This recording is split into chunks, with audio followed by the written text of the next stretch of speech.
Okay, that was commissioned by 1.0 for Nuit Blanche in Paris, and we managed to have a crowd there for 12 hours, even though the French just won the World Cup against the New Zealanders.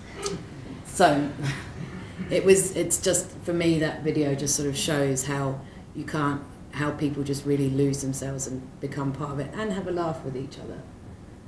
So a lot of what we do is commissioned by a brand or via a brand. Not all of it, but some of it. I wanted to show you Constellation at Covent Garden because it's a really iconic location and they wanted a modern interpretation of Winter Lights. But again, what was really important for them when they were talking to us about what they wanted was, how did it engage people? What could you do? How could you be part of it? So we developed this piece we like to call the Hand of God. And this panel here where this lady is standing is actually like a braille panel, and you can cover it up any way you like, each hole. And each hole represents one of those lights.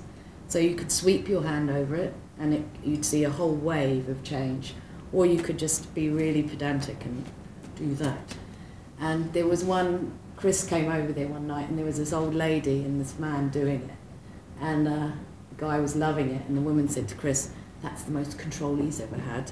So, you know, and also what people are looking for when they commission you is that image, that shot that's going to get the headlines and that's going to get you the exposure you're looking for.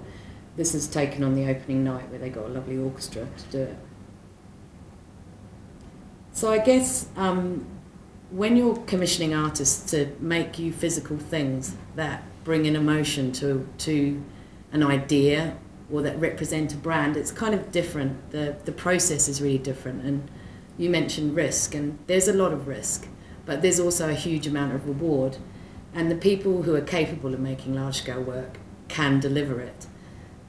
But there really needs to be a really big and open communication process at the beginning to kind of open up what those expectations are and give the artists the trust to do what they know they can do best, and what they do best is create experiences. And so how we work and how it works for us is that when we get a client and we work with the client, we kind of take them through the whole steps of making and doing and developing and get that trust going right at the beginning, because where things can get really sticky is when you get micromanaged, and then the work becomes a hybrid of a whole panel, and it just doesn't work like that. So it's kind of, and the time scales are quite different to producing for the screen. So if you guys are thinking about embracing that kind of thing, it's a really, really important to get all of your kind of communication going up front. Like HSBC were really, really keen to support, mark their branding of and support for China Design Now with the big sculpture at Terminal 5 when it opened. There was so much else going on at Terminal 5 then anyway, and I think you all remember what happened when it opened. So it was a really challenging brief for us, and also an exciting one, because we had to make 2 8-metre tall glass bomb-proof sculptures.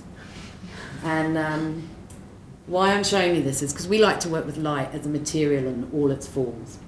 And this project gave us the chance to work with handmade glass in a proper, old-fashioned way.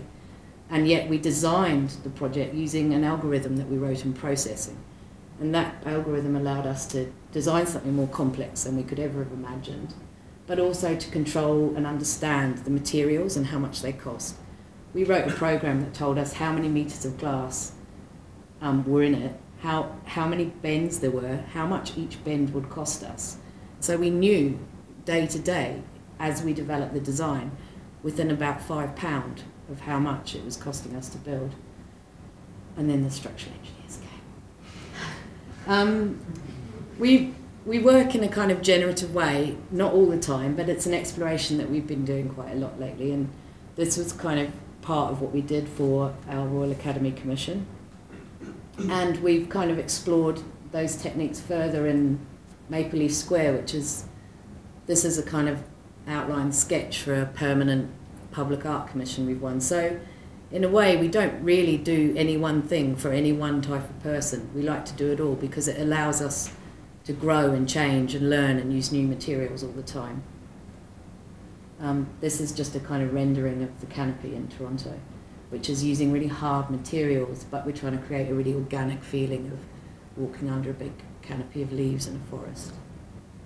So I hope that gives you a picture of kind of the practicalities and some of the kind of realities of working in the real world. But to sort of say that there isn't really a limit to what you can explore, it's just the will and the idea and then the time to do it. So we've started working with lasers, and we did this for New York Fashion Week in the Armory in February.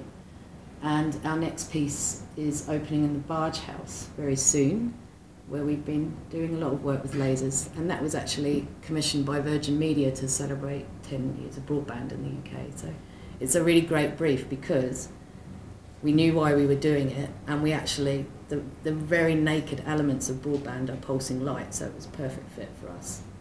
But I'll leave you with a project that kind of defines what we like to explore, and that's the relationship between sound, space and light, and it was in Durham Cathedral. Thank you.